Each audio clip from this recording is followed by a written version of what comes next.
Shalom Alaikum buat semua anak-anak Tuhan, pengikut-pengikut Kristus, murid-murid Tuhan Yesus Kristus. Kasih karunia dari Yesus Kristus dan kasih Allah Bapa kita di surga bersama persekutuan Roh Kudus-Nya menyertai Anda. Sempena memperingati malam dan hari kesengsaraan Kristus, saya ingin memberikan sedikit pernyataan firman Tuhan dalam inspirasi Roh Kudus. Dan setelah mendoakannya, Roh Kudus memberikan saya inspirasi untuk merujuk kepada kitab Wahyu bab yang pertama. Dan nanti sebentar saya akan terangkan dan nyatakan kenapa saya tidak secara tradisi mengutip kitab-kitab Injil kisah Tuhan Yesus dan kesengsaraannya yang ramai di antara para teolog dan para pelajar Alkitab memiliki keyakinan bahwa Yesus ditangkap pada malam Jumat, diadili, bahkan dihukum, diseksa seawal hari Kamis dalam kalender Agustus, dalam kalender Gregorian. Tetapi harus Anda sadari bahwa Yesus hidup dalam zaman yang mengikuti kalender Yahudi. Jadi, mari kita sama-sama berdoa dan minta pimpinan Roh Kudus dalam hal ini. Bapa di surga, terima kasih karena Engkau memberikan kami kasih karunia-Mu yang indah dan pimpinan-Mu yang indah. Sehingga hari ini, pada bulan ini, pada tahun ini kami dapat menikmati berkat anugerah dan pimpinan-Mu. Terima kasih karena pengorbanan Yesus Kristus 2000 tahun yang lalu sehingga kami dapat menerima kasih karunia, belas kasihan dan pengampunan oleh darah yang tercurah di kayu salib. Dan kehidupannya itulah yang telah merubah destiny perjalanan hidup kami sebagai anak-anak-Mu. Saya mengakui hari ini bahwa Yesus Kristus itulah juru selamatku. Yeshua HaMashiach, Mesias saya, yang telah menebus segala dosa-dosa dan kesalahanku.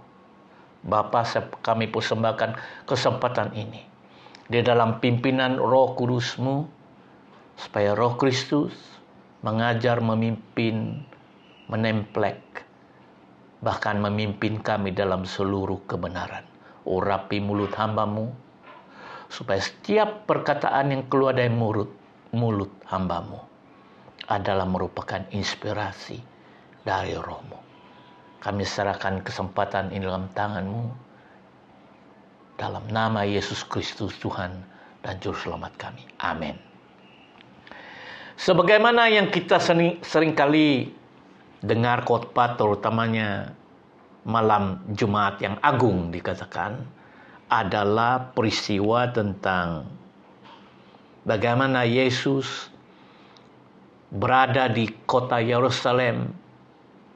Dia dihakimi oleh pemimpin-pemimpin agama daripada Saduki, daripada Farisi, bahkan ketua sinagog, yaitu imam besar agama Yahudi, dan dia telah dijatuhkan hukuman mati. Dan karena Israel waktu itu di bawah pemerintahan Empire Roma, diserahkan dia kepada Pilatus. Dan dengan rekomendasi bahwa dia didapati bersalah sebagai seorang yang mengaku dirinya anak Allah. Menurut pemahaman mereka dalam agama mereka, sesiapa yang mengaku dirinya anak Allah, berarti dia mengaku dirinya itu adalah yang datang daripada Tuhan Allah, yaitu sama dengan Tuhan Elohim Allah. Itulah kesalahan yang mereka dapati di dalam kehidupan Tuhan Yesus Kristus selama 3,5 tahun dia melayani. Dia mengajar. Dia mengusir setan-setan. Dia menyembuhkan orang yang lumpuh, membukakan mata orang yang buta, membuatkan orang yang telinga peka mendengar, bahkan orang yang mati seperti Lazarus dibangkitkan dari kubur. Dan dia melakukan mujizat. Dapat memberi makan 5.000 orang, tidak termasuk laki-laki dan perempuan, hanya dengan 5 roti dan 2 ikan. Dia yang ada kuasa memerintahkan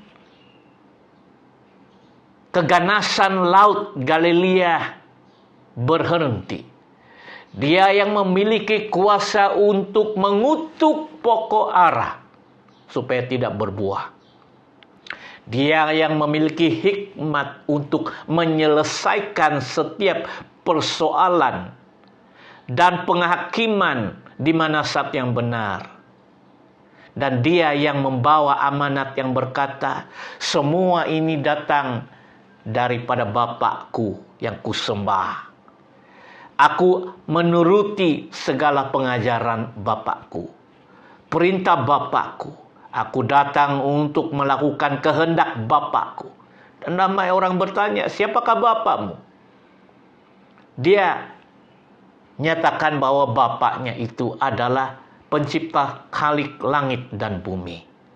Yang satu. Dan dia datang dari dia, lahir dari dia. Dia adalah anak Bapa itu.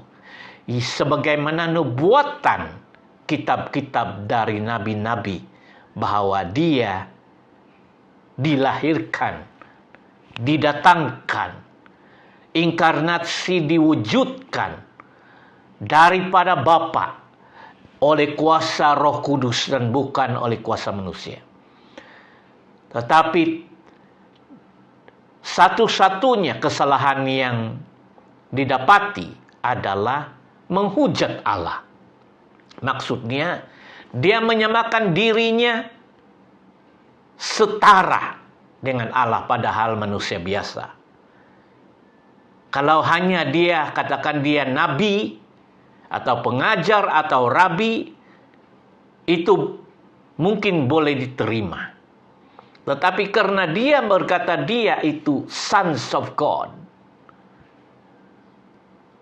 the begotten sons of God, maksudnya dia adalah penjelmaan Allah yang lahir dari Allah, yang datang dari Tuhan Yahweh Elohim, menyamakan dirinya itu Yahweh Elohim sendiri, itu yang dipanggil menghujat.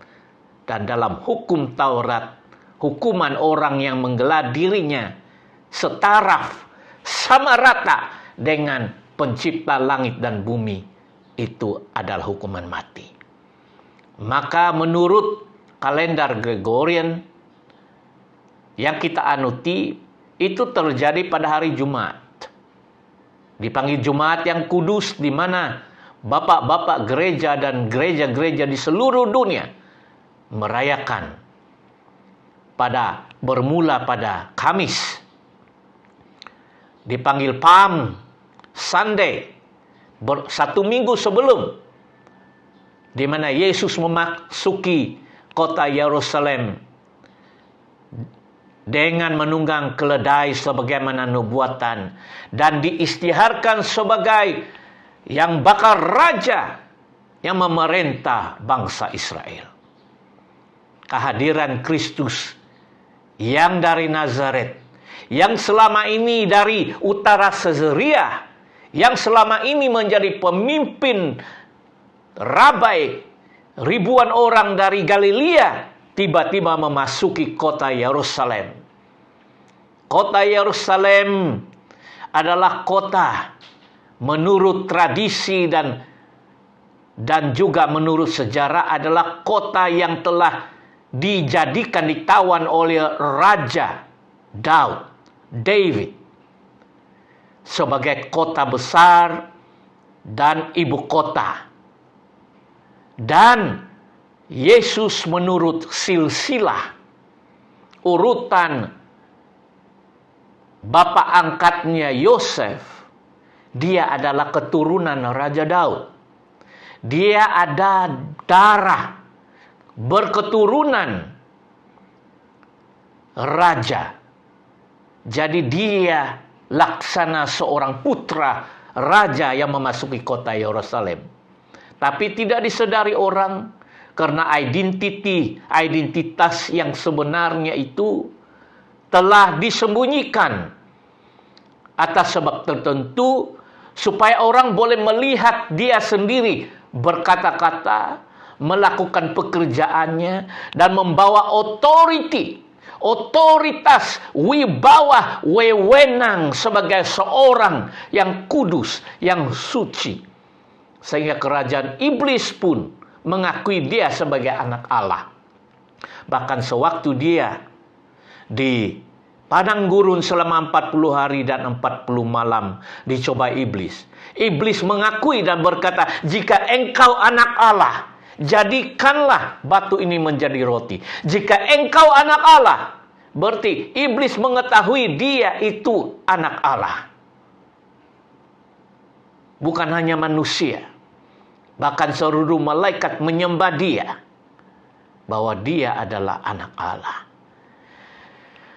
Saya bacakan Wahyu pasal 1. Minta maaf karena saya ingin memberikan sedikit sejarah sebelum saya membacakan ini.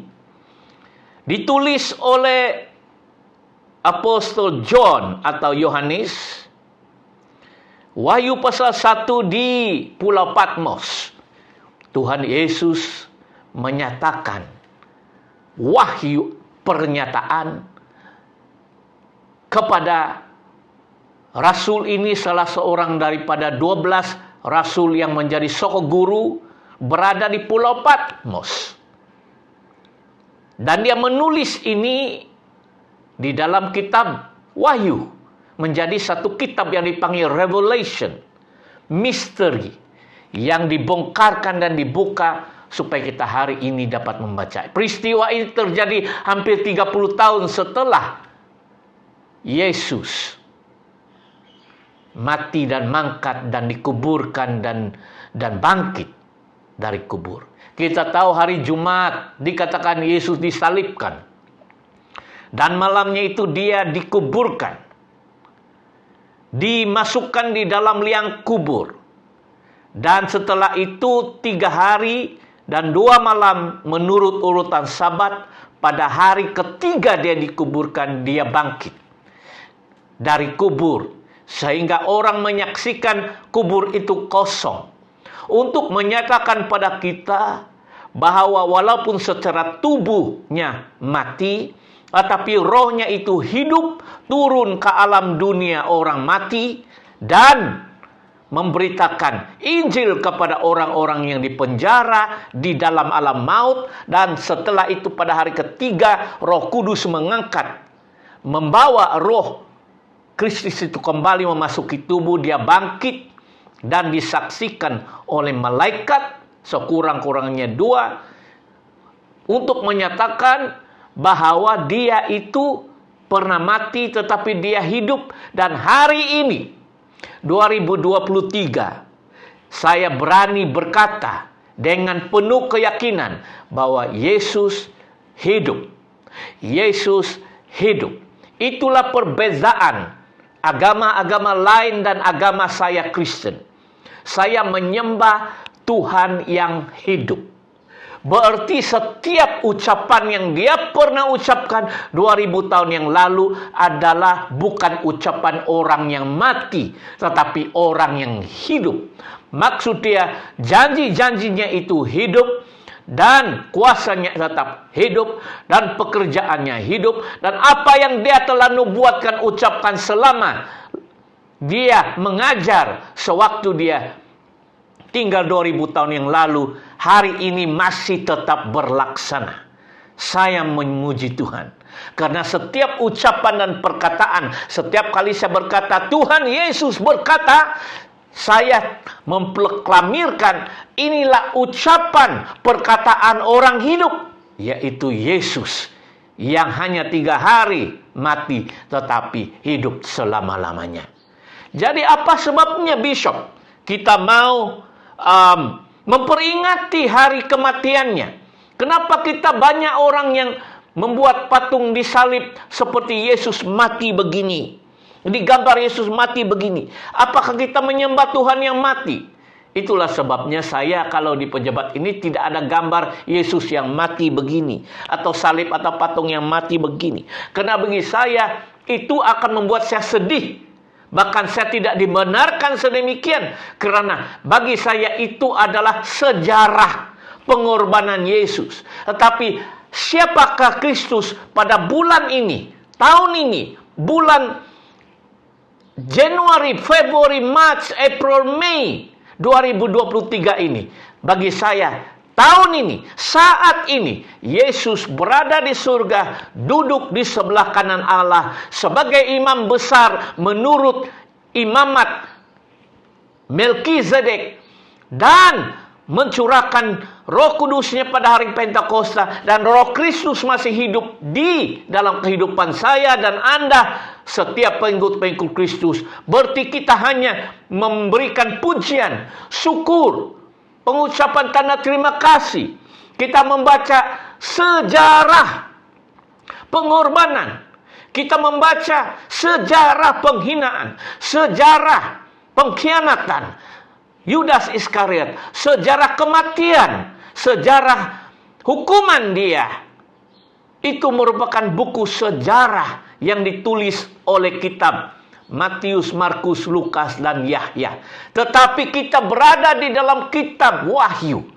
Dan dikatakan dalam Wahyu pasal pertama, inilah wahyu Yesus Kristus yang dikaruniakan Allah kepadanya supaya ditunjukkan kepada hamba-hambanya apa yang harus segera terjadi, dan oleh malaikatnya yang diutusnya ia telah menyatakan kepada hambanya Yohanes.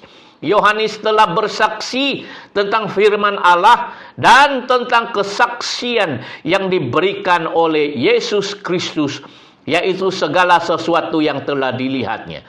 Berbahagialah ia yang membacakan dan mereka yang mendengarkan kata-kata nubuat ini, dan yang menuruti apa yang ada tertulis di dalamnya, sebab waktunya sudah dekat. Dari Yohanes kepada ketujuh jemaat yang di Asia Kecil, kasih karunia dan damai sejahtera menyertai kamu. Dari Dia yang ada dan yang sudah ada dan yang akan datang, dan dari ketujuh roh yang ada di hadapan taktanya.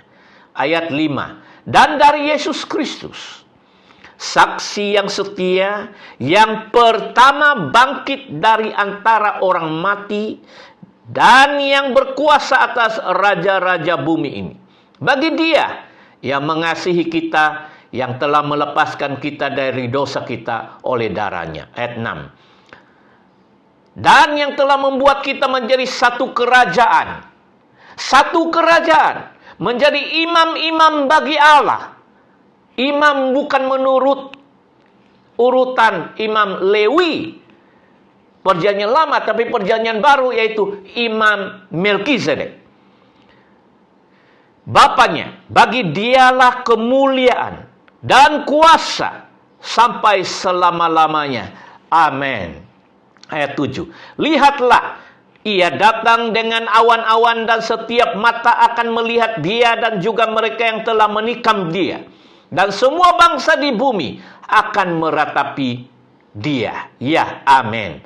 Ayat 8. Akulah Alfa dan Omega, firman Tuhan Allah, yang ada dan yang sudah ada dan yang akan datang, yang maha kuasa. Ayat 9. Aku Yohanes, saudara dan sekutumu dalam kesusahan, dalam kerajaan, dan dalam ketekunan menantikan Yesus, berada di pulau yang bernama Patmos oleh karena firman Allah dan kesaksian yang diberikan oleh Yesus.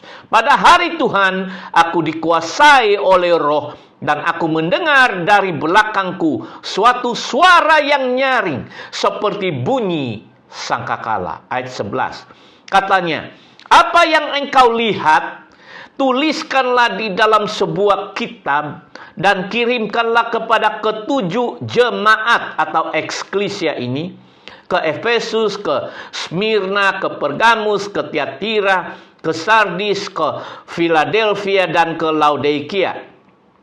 Ini adalah ketujuh gereja yang berada di Asia Minor pada waktu itu, yang hari ini dipanggil Turki, negara Turki ya. Tapi pada zamannya itu dipanggil Asia Minor, belum ada wujud negara Turki.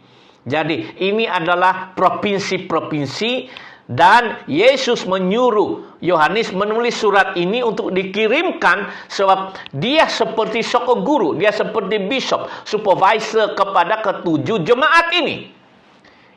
Jadi ayat 12, lalu aku berpaling melihat suara yang berbicara kepadaku, dan setelah aku berpaling, tampaklah kepadaku 7 kaki dian dari emas. Ketika dia menoleh, dia masih berada di bumi, di pulau ini. Tapi di dalam roh dia melihat. Ketika dia mendengar suara dari belakang berkata, akulah Alfa dan Omega. Sudah tentunya ini adalah suara Roh Kristus. Suara Yesus Kristus yang hidup. Dan banyak kali juga saya sering kali mendengar suara Roh Kudus berbicara dari belakang. Saya mendengar seolah-olah dari belakang. Ya, itu satu cara Tuhan berbicara kepada kita. Dan ketika dia melihat siapakah yang berbicara, ayat 12, dia melihat ada 7 kaki dian dari emas. Kita akan melihat nanti apa maksudnya 7 dian dari emas. Ayat 13 ya. Dan di tengah-tengah kaki dian itu ada seorang serupa anak manusia. Aha. Yesus juga menggelar dirinya anak manusia. Dia bukan anak malaikat. Dia juga anak Allah. Tetapi dia juga anak manusia. Karena hanya anak manusia yang boleh dilihat secara mata kasar. Amin. Secara mata kasar. Karena kita sekarang adalah manusia rohani. Kita semua adalah makhluk roh, tetapi kita memiliki jiwa dan tinggal di dalam sebentuk tubuh. Jadi kita dipanggil anak manusia juga, anak manusia. Tapi di sini Yesus seringkali berkata dalam perumpamannya anak manusia, sons of man. Dia juga menggelar dirinya sebagai anak Allah, mengakui dirinya anak Allah itu, dia juga mengakui dirinya anak manusia. Dan Yohanes tahu ini. Dia katakan ada seorang serupa anak manusia berpakaian jubah yang panjangnya sampai di kaki. Kita tahu jubah itu adalah baju atau jubah warna putih. Mesti warna putih, itu kebanyakan. Kita akan melihat kayak begitu. Tapi selendangnya itu, ya ada yang di Israel itu memakai pakaian merah, ungu, begitu nah. Tapi di sini Yesus memakai jubah menunjukkan dia adalah imam. Sebab biasanya jubah itu adalah pakaian baju seorang imam. Sebab di dalam penglihatan ini Yesus menyatakan diri sebagai imam besar dalam urutan Melkisedek. Amin. Dan panjangnya sampai di kaki. Dan dadanya berlilitkan pinggang dari emas. Ada ikat pinggang dari emas. Itu menunjukkan ketulinan, menunjukkan kekuatannya, originality, ya. Sebab emas itu murni, ya. Ayat 14. Kepala dan rambutnya, coba lihat. Kepala dan rambutnya putih, bagaikan bulu yang putih metah. Dan matanya bagaikan nyala api. Ini yang dilihat oleh Yohanes di Pulau Patmos. Rambutnya putih, kepalanya putih. Dalam melihat ikon-ikon Yesus, dalam film-film Yesus, Anda melihat rambut Yesus itu hitam. Bahkan jambang ataupun sideburns. Sebab itu kan kebiasaan di Arab, mereka biasa ada janggot ataupun ya warna hitam.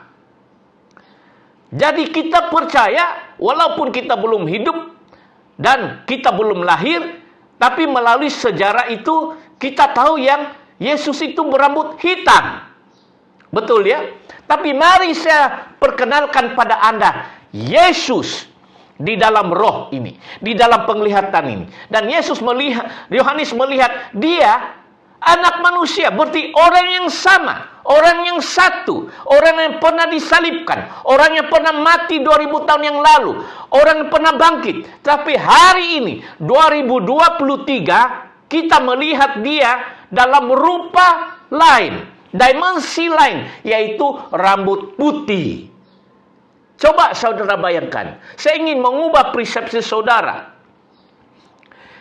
Saya mau Anda melihat Yesus Kristus itu bukan rambut hitam, tetapi rambut putih. Pernahkah dalam hidup Anda, atau pernahkah orang melukis di dalam gambar Yesus itu rambutnya putih? Sudah tentunya Anda tidak susah menerima. Karena di dalam fotografi mata penglihatan dan pengetahuan Anda, manusia, Yesus itu rambut hitam. Karena waktu itu usianya baru 30-an, betul ya? Tapi di dalam penglihatan ini menunjukkan dia sudah dewasa. Dia bukan lagi berumur 30-an. Bahkan di dalam kehidupannya sebagai immortal, ya, di dalam celestial being, setelah dibangkitkan dari kubur, dia tidak ada darah. Dia adalah berada di dalam alam yang menyerupai tubuh malaikat, yang tidak dapat mati. Dipanggil celestial, tubuh rohani. Jadi tubuh rohaninya itu waktu setelah dia bangkit itu, dia boleh tembus dinding, pintu dan berkata shalom, dan orang terkejut. Bahkan Thomas, satu dari muridnya itu berkata, ini hantukah atau ini? Dia katakan, iya saya, cuma dalam bentuk lain, dalam bentuk tubuh rohani. Dia katakan ini bekas cucukan, ini paku. Tetapi dia tidak punya darah. Karena rohani tidak ada darah. Ya. Darah itu adalah kepada manusia di dunia. Sewaktu Yesus disalibkan, dikatakan darah keluar dari tubuhnya, dicambuk, darah keluar, dihina, ditumbuk. Saya percaya Yesus mati di kayu salib itu bukan karena tusukan paku semata-mata. Saya percaya Yesus tergantung di kayu salib berapa jam sebelum dia mati karena kehabisan darah. Darah mencurah-curah, mahkota duri, cambukan di belakang itu ditarik dan dipakukan. Darah mencucur-cucur sampai habis darahnya. Setelah habis darahnya di salib itu, bila orang sudah kehabisan darah, dia tidak dapat hidup. Dia katakan, sudah selesai. Berarti darah dia itu tercurah ke tanah. Darah itu lambang kehidupan, nyawa. orang tidak akan dapat hidup tanpa darah. Maksudnya darah itu nyawa. Kalau sudah habis darah, habislah nyawa, maka Yesus mengembuskan. Satu-satunya sebab utama Yesus mati di kayu salib adalah karena kehabisan darah. Maka darah itulah yang sering kali diajarkan. 1 Yohanes 1 ayat 9. Ya.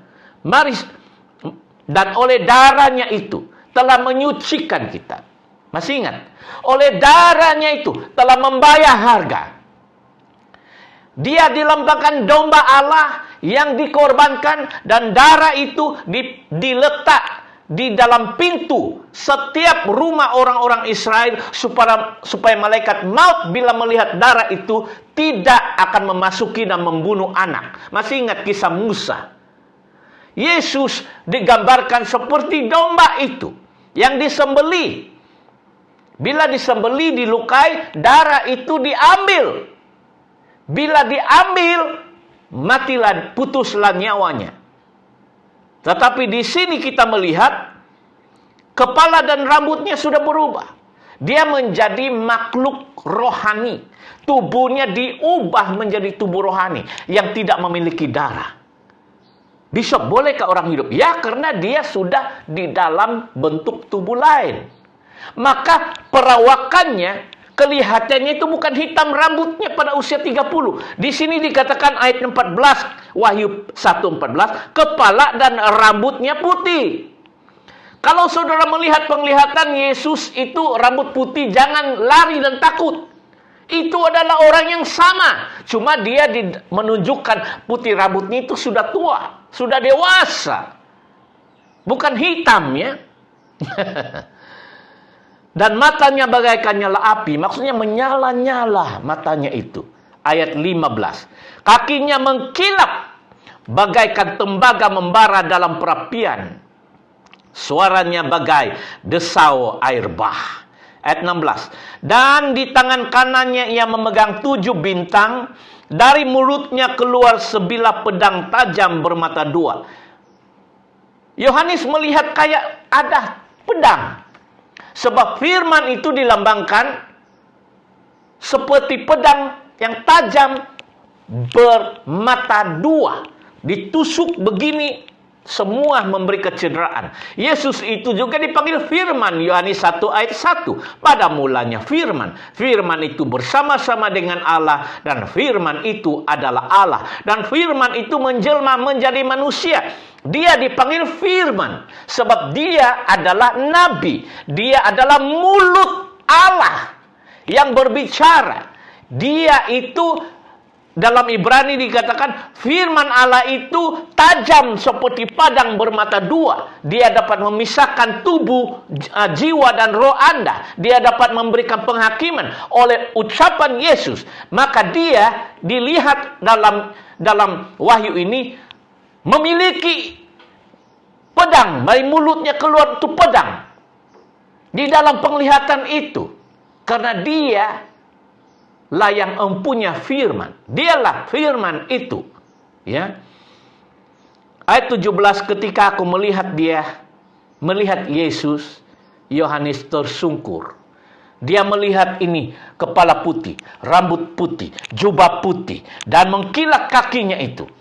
Dia menyadari, dia mengenali, dialah Yesus Kristus yang sudah dimuliakan. Dialah Yesus Kristus yang telah mati di kayu salib, diturunkan, dikuburkan pada awal minggu pertama pagi itu dia sudah bangkit. Dan dia datang selama 40 hari, 40 malam. Menurut catatan Kisah Rasul-Rasul bab pertama, 40 hari, 40 malam. Dia masih berlega-lega di dunia. Dia masih bertemu dengan orang murid-muridnya. Dia masih makan dan minum dengan mereka. Dia masih goreng ikan. Ya, bukan goreng. Dia masih menyalai ikan. Dia masih makan bersama-sama dengan mereka, menceritakan pekerjaan Allah selama 1 bulan 10 hari sebelum dia naik ke surga. Kamu boleh membacakan dalam Kisah Rasul-Rasul pasal 1 ayat bab 1, ya. Dan dia melihat ayat 17 ini, ketika melihat dia tersungkur aku di depan kakinya sama seperti orang mati. orang mati. Tetapi ia meletakkan tangan kanannya di atasku. Lalu berkata, jangan takut. Jangan takut. Aku adalah awal yang akhir. EZ. Akulah Alfa dan Omega. Maksud dia. Ayat 18. Dan yang hidup. Yesus sendiri berkata, hidup. Yang hidup. Aku telah mati. Betul ya? Aku telah mati. Ayat 18. Namun lihatlah aku hidup. Saya mau Anda berpikiran begini. Ya betul, Yesus telah mati. Tetapi dia mengakui dalam ayat 18, aku telah mati, namun lihatlah. Lihatlah. Saya mau Anda melihat Yesus itu dalam bentuk yang lain. Dalam muka yang lain. Rambutnya putih, kepalanya putih, jubahnya. Dia memegang 7. Yang dikatakan di sini tadi memegang apa? Ayat yang 7 bintang. Ya. 7 bintang, dia memegang 7 bintang. Dia katakan, aku yang hidup. Ayat 18. Aku telah mati. Namun lihatlah aku hidup sampai selama-lamanya. Dan aku memegang kunci maut dan kerajaan maut. Yesus mengakui, aku pegang. Pertama, kunci maut, kerajaan maut berada di dalam kekuasaanku. Kenapa? Karena aku sudah mati, tetapi maut tidak boleh menahan saya. Tubuhku tidak menjadi tulang. Hanya 3 hari, 3 malam maut menguasai hidup saya. Tapi aku kembali hidup. Dan sekarang aku menjadi raja kepada kerajaan maut. Aku menjadi raja kepada maut. Kunci itu berada di tangan saya. Itu yang maksudnya. Berarti dia adalah raja yang hidup. Dia adalah pemegang kehidupan. Dia yang menentukan kehidupan seseorang. Mati hidup itu. Bila kita serahkan hidup dan nyawa kita kepada Tuhan Yesus. Nyawa, kematianmu itu berada di dalam tangan Tuhan. Tidak ada orang yang boleh menyentuh Anda sebelum Allah berkata, itulah kehendaknya. Tidak ada. Karena dia yang berkuasa membuka pintu maut, menutup pintu maut. Dia yang berkuasa memasukkan sesiapa ke dalam maut dan kerajaan maut. Dan dia juga berhak menutup kepada orang yang tidak berlayak masuk ke dalam kerajaan maut. Itulah yang saya pahami bila dia katakan, jangan takut, aku adalah yang awal dan yang akhir. Dan yang hidup. Hidup maksudnya bernafas, berbicara, berkata-kata, beroperasi. Ya, bukan orang yang mati yang kamu melihatkan banyak kali kamu menghadiri kebaktian, penghiburan orang mati. Tiada pernafasan, tiada pertuturan. Tiada kehidupan. Tapi bila dia katakan, aku hidup. Di sini Roh Kudus ingin menyatakan pada kita bahwa kita harus senantiasa memberikan pemikiran hati dan jiwa kita. Senantiasa, setiap kali kamu membaca kitab Injil Markus, Yohanes, Lukas tentang kisah Yesus, harus di dalam pemikiran dan jiwa Anda harus berpikir bahwa dia hidup, dia hidup. Ini adalah ucapan untuk orang hidup. Yang berkata-kata ini hidup. Ya memang benar dia mati.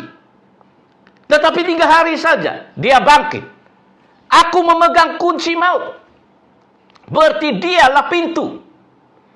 Barang siapa tidak mengakui Kristus sebagai Tuhan Juru Selamat, barang siapa tidak bertobat menurut apa yang dia maksudkan tentang bertobat, Anda tidak akan masuk surga loh.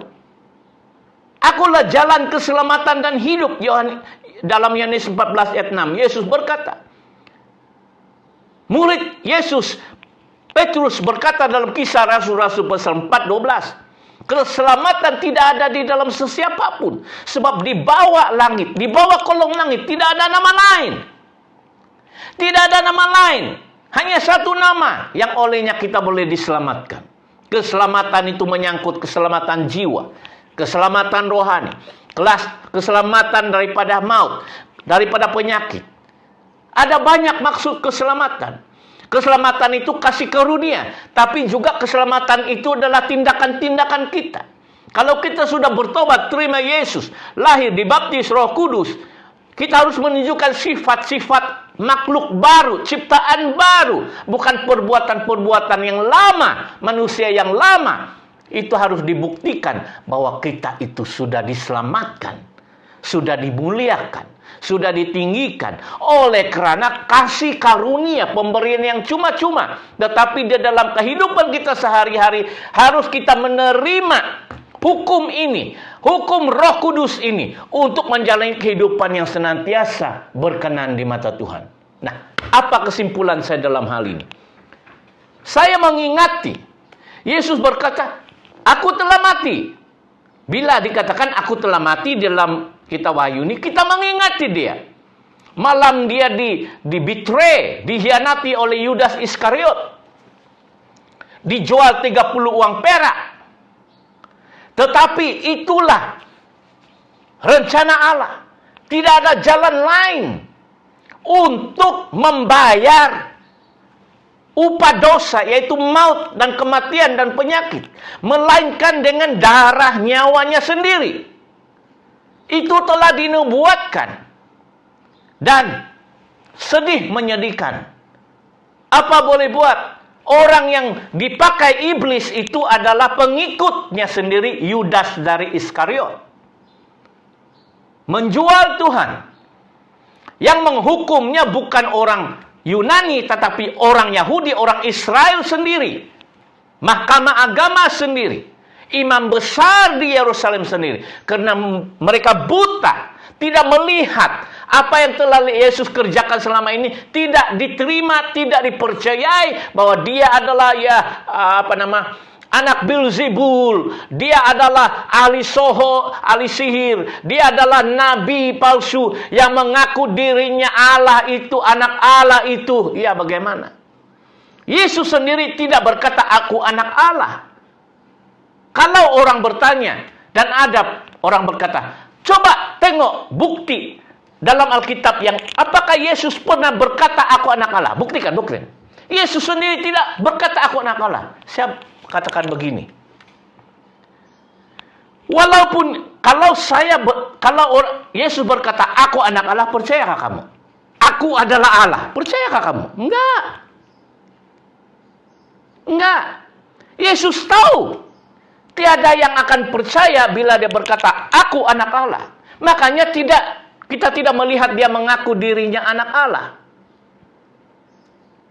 Sebab tidak ada gunanya. Dia tahu hati manusia. Maka Tuhan Yesus biarkan orang lain seperti Yohanes Pembaptis, murid-murid Tuhan. Yesus perlihatkan perbuatan-perbuatannya, ucapannya, perkataannya, tindakannya. Mujizat-mujizat. Biarlah mujizat-mujizat itu berbicara bahwa dia adalah Allah. Biarlah perbuatan-perbuatan itu berbicara bahwa dia adalah anak Allah. Biarlah Yohanes Pembaptis, nabi itu berkata, inilah anak domba Allah yang menghapus dunia. Biarlah murid-murid Kristus itu berkata, engkaulah anak Allah. Biarlah orang buta, orang bisu berkata, engkaulah anak Daud, anak raja. Biarlah kesaksian itu menyaksikan bahwa dirinya Allah. Jadi ada orang bilang, wah, coba tengok, buktikan pada saya Alkitab. Satu ayat dalam Alkitab di mana Yesus berkata anak Allah. Kalau dia tidak pernah berkata anak Allah, kenapa kamu berkata Yesus itu anak Allah? Jawaban saya, dia memang tidak mau berkata demikian. Karena kalau dia berkata demikian, percaya kamu.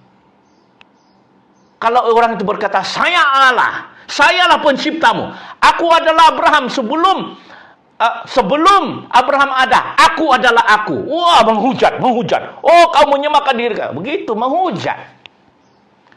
Maka tidak ada gunanya. Yesus tahu tidak ada guna dia mengaku dirinya anak Allah. Tidak ada guna. Tapi Yesus biarkan orang melihat pekerjaannya, pembicaraannya, hikmatnya, karunianya, kuasa yang dia disertai, dimeterai. Sebagai pengakhiran, di dalam mengenang kematiannya, Yesus juga berkata, aku telah mati. Ya. Tapi kini aku hidup. Saya mau kamu menerima dia sebagai Kristus yang hidup. Yang boleh menghidupkan Anda. Berarti setiap janji-janjinya, dengarkan saya. Setiap janji-janji yang dia telah katakan dan dia tinggalkan dan ditulis dalam kitab-kitab itu tidak pernah tidak terpenuhi. Yang penting kau ikat, klaim, percaya kepada ucapannya. Sebab janjinya itu adalah janji orang yang hidup. Yang diucapkan oleh orang yang hidup. Bukan orang yang mati. Betul, aku mati 3 hari 3 malam. Tapi lihatlah aku hidup. Dia katakan, dan aku memegang. Aku pegang kunci maut ini. Itulah iman saya. Bahwa saya tidak akan mati selagi Tuhan benarkan itu. Bahkan saya seringkali mengulang Mazmur 91 ayat 16. Dengan panjang umur. Dengan panjang umur. Mazmur 16. Aku akan memuaskan. Saya sehat hari ini karena Roh Kudus. Karena kematian Yesus itulah hari ke-50 Roh Kristus itu turun. Roh Allah Bapa diturunkan untuk tinggal dalam diri kita, untuk meneruskan legasi Kristus melalui kehidupan kita. Menjadi tubuhnya Kristus untuk memberi kesaksian. Melalui kehidupan kita orang boleh melihat Yesus. Meskipun hidup kita ini penuh dengan kekurangan, kelemahan, tetapi tidak ada orang boleh menyangkal bahwa Yesus hidup di dalam Bishop Josier. Yesus hidup di dalam Dr. Joseph Laudin. Karena kita manusia, tapi kita dipakai oleh Tuhan untuk menyalurkan pengakuan iman saya. Yesus Kristus Tuhan Juru Selamat. Yesus Kristus Juru Sembuh. Yesus Kristus Pembaptis Roh Kudus. Yesus Kristus adalah Raja. Yesus dari Nazaret. Yeshua HaMashiach. Dia adalah penjelmaan Allah. Inkarnasi Allah. Allah anak tunggal daripada Allah Tritunggal. 3 menjadi 1. Bapa, Anak, dan Roh Kudus. Tetapi menyatakan diri dalam 3 oknum ini. 1 yang esa, tetapi ekad. 1 cluster keilahian, misteri di mana Allah mengambil rupa manusia, menjelma menjadi manusia untuk menyelesaikan tugas penebusan di kayu salib. Bagi saya itulah sesuatu yang tidak dapat disangkali oleh kerajaan sesiapapun. Saya punya iman percaya. Bila sudah bertobat dan berkata, Bapa ampuni dosaku. Dan saya menerima penebusan Kristus. Oleh darah Yesus sucikan saya. Saya bertobat dari pemikiran, tingkah laku, attitude saya ini. Dan saya mohon pengampunan Tuhan. Penyucian dengan darah Yesus Kristus di kayu salib. Membukakan kehidupanku dan menerima ketuhanan Kristus itu. Keselamatan. Saya terima roh keselamatan itu. Berikanlah saya hidup yang kekal. Hidup daripadamu. Datanglah dalam hidup saya roh Kristus Tuhan. Saya mengakui engkau hari ini. Dan saya berjanji menjadi seorang pengikutmu yang setia, muridmu yang setia, hidup di dalam pertobatan dan hidup di dalam kekudusan kesucian. Saya mengakui Bapa hari ini. Amin. Kalau saudara mengakui dosamu, Dia sucikan. Yesus sucikan. Dan mulai membaharui pemikiranmu dengan firman Allah. Sebab Yesus Kristus firman Allah itu, roh yang hidup itulah yang dapat merubah kehidupan Anda. Dan Roh Kudus itu adalah bagian dan meterai kepada kita bahwa kita adalah anak-anak Allah. Karena kita adalah anak-anak Allah, pengikut Kristus. Bapa telah mengutus roh anaknya, roh Kristus, kata Paulus di dalam Galatia. Di dalam hati kita, tinggal dalam hati kita. Menjadikan kita itu sebagian daripada kerajaan Allah, kerajaan Kristus. Shalom Alkim, Tuhan memberkati.